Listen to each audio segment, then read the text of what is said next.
Hello everybody, welcome to Weathersfield Proctor Library Storytime. I'm Glenna Coleman, Youth Services Librarian, and here's our Library Bear. We have been looking at the weather out the window lately and deciding that summer is pretty much at an end and fall is beginning. We're watching the leaves change color. It's starting to get colder. And we thought we'd read some stories that sort of transition us from summer into fall. So, our first story is by Tracey Campbell Pearson, and it is called Where Does Joe Go?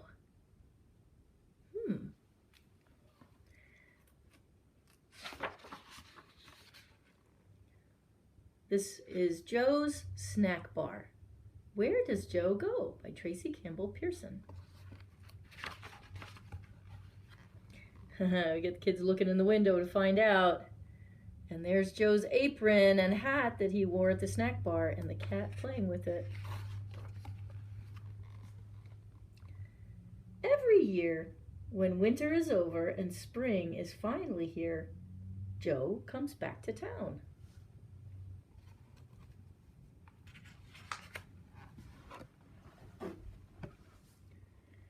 Throughout the summer, crowds gather at Joe's to eat hot dogs, creamies, and fries.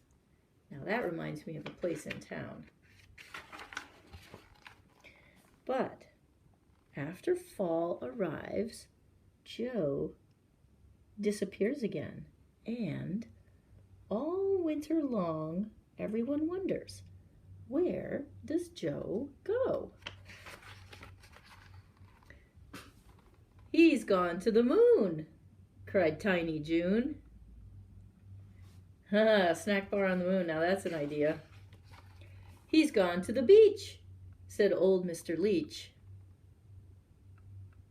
Well, you can sell snacks at the beach. He's gone on a cruise, said the woman buying shoes.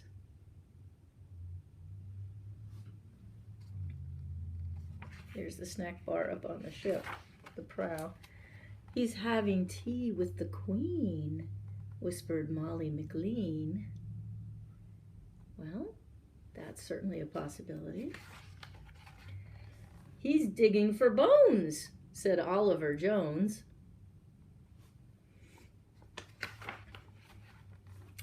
In Okie Fadokie, screamed Mrs. Badokie. That's a swamp down in Florida and Georgia. He's in the city, suggested Kitty. Oh, there he is, Joe's snack cart. He's dancing the tango, said Mrs. Fandango.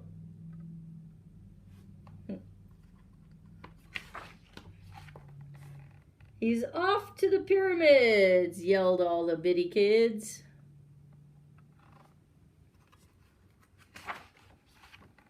He's on safari, said Charlie Macari. There he is selling snacks to the lions. Then spring comes again, and the children call out, Joe, where have you been? But Joe won't tell a soul. Ha ha ha ha! Where Does Joe Go? By Tracey Campbell Pearson. Now you can tell everybody where Joe goes because you know the secret. Well, that's certainly a good book to end summer and start fall. Here's another one. This book is called Honey by David Ezra Stein.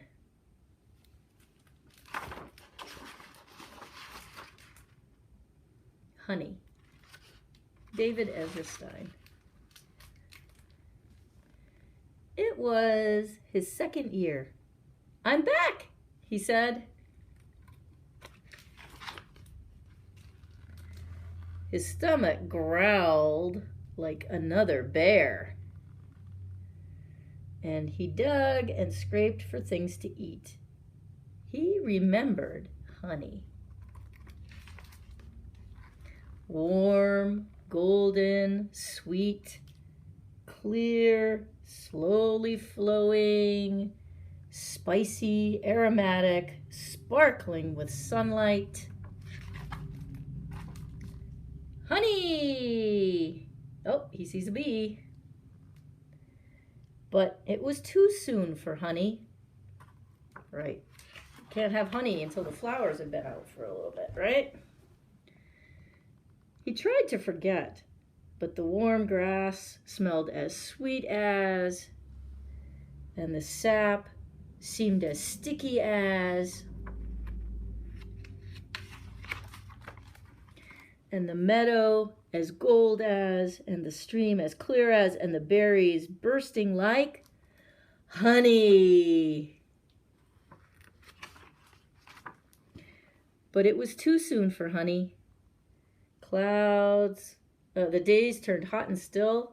Clouds cracked and grumbled in a heavy sky.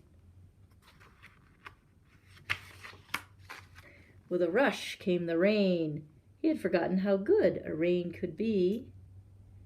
It splattered on his head and shivered down his back. And after, it was hot and still again, but still not time for honey. Ouch! Busy bees don't like to be bothered. Well, that's true enough. He soaked his muzzle in the water.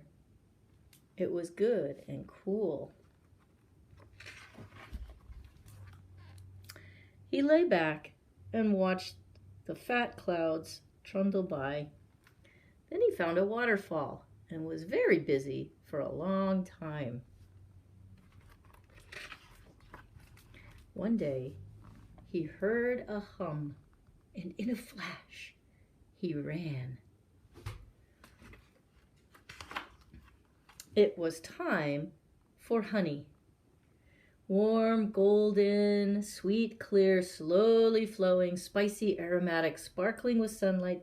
Honey! Just as good as he remembered.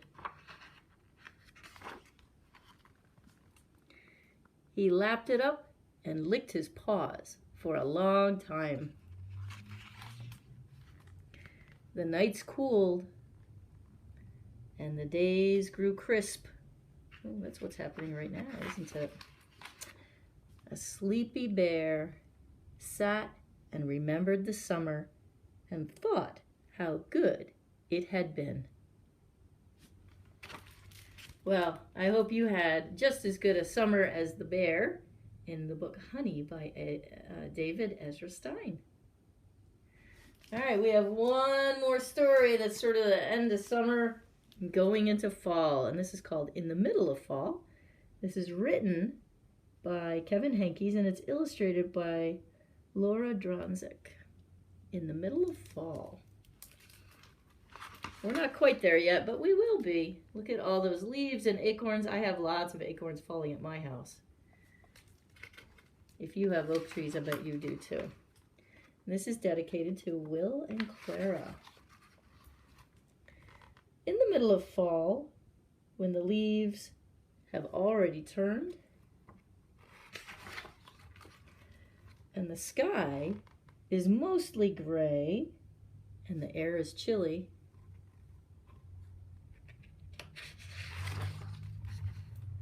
whoa, and the squirrels are frisky,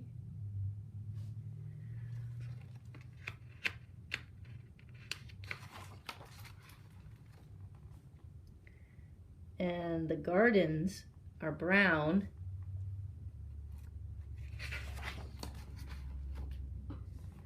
and the pumpkins are ready. Well, we're not quite there yet, but we're getting there. And the apples are like ornaments. Well, we're definitely there. It's apple picking season. It takes just one big gust of wind, and all at once, everything is yellow and red and orange. All over all around. Right in the middle of fall.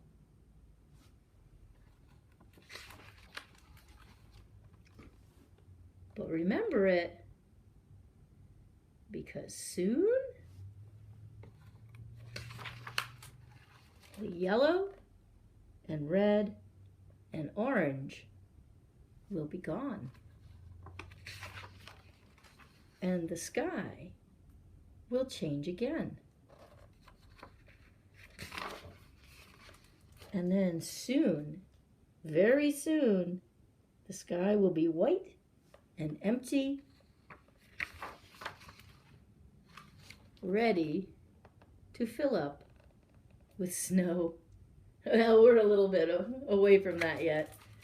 But I hope you recognized some of the things happening right now that are happening in the middle of fall by Kevin Henkes, illustrated by Laura Dronzek.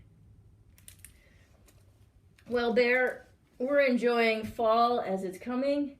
We hope you're enjoying it too. We'll see you next time. This is Glenna Coleman, Youth Services Librarian at the Weathersfield Proctor Library and Library Bear. See you next time. Bye.